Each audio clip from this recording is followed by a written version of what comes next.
नमस्कार। नूतन गुरुकुल में आप सबका स्वागत है। आज हम कुछ व्यवहारिक बात करेंगे। तो इस जग में सभी जीव प्रकृति के द्वारा दिए गए गुणों के अनुसार ही व्यवहार करते हैं। यदि कोई आपसे कर्कश में बात करता है, अशिष्टता से बात करता है और बार बार आपसे अभद्रता करता है, तो वैसी परिस्थिति में क्या करना चाहिए? इसी संदर्भ में एक सुंदर सी कहानी और साथ में कुछ संस्कृत के श्लोक भी हैं। तो कहानी है कि एक परम ज्ञानी तपस्वी संत एक सरोवर के तट पर ध्यान लगाकर प्रभु की आराधना में लीन थे। आंख खुलने पर वे देखते हैं कि एक बिच्छू नदी की धारा में बहती जा रही है और अपनी जान बचाने के लिए वो भरसक प्रयास कर रहा है, छटपटा रहा है। संत को उस पर दया आ गई। पास में पड़े हुए लकड़ी से उस संत ने उसे बचाने की कोशिश की, लेकिन लकड़ी से बचाना उनका प्रयास सफल नहीं हुआ। अंत में उसने अपना हाथ बढ़ाया और उसे संबल देने की कोशिश की, सहारा दे करके उसे पानी से बाहर निकालने की कोशिश की। जैसे ही संत ने अपना हाथ बिच्छू की तरफ बढ़ाया, बिच्छू अपने स्वभाव के अनुकूल उसे डंक मार दिया और संत दर्द से कराहने लगे और परिणाम स्वरूप बिच्छू संत के हाथ से छूटकर पानी में गिर गया और फिर अपनी जान बचाने के लिए धारा के विपरीत वो लड़ करके जान बचाने की कोशिश करने लगा।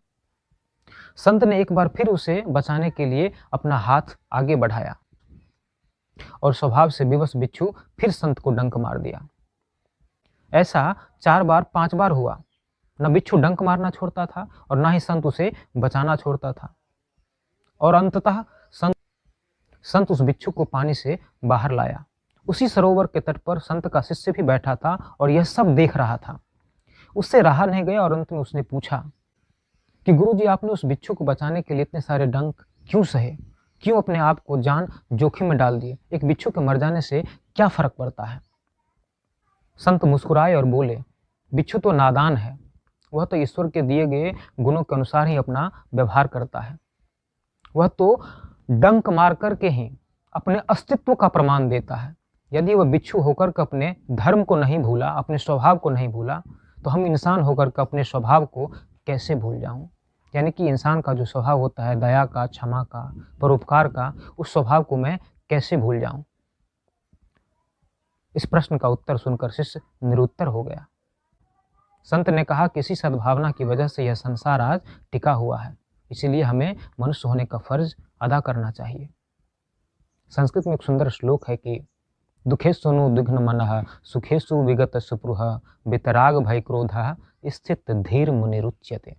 यानी कि जिस मनुष्य के लिए सुख और दुख समान है, जिसे न भय सताता है और ना ही उसे क्रोध आता है, जिस मनुष्य में परोपकार की भावना है, असल में मनुष्य वही है।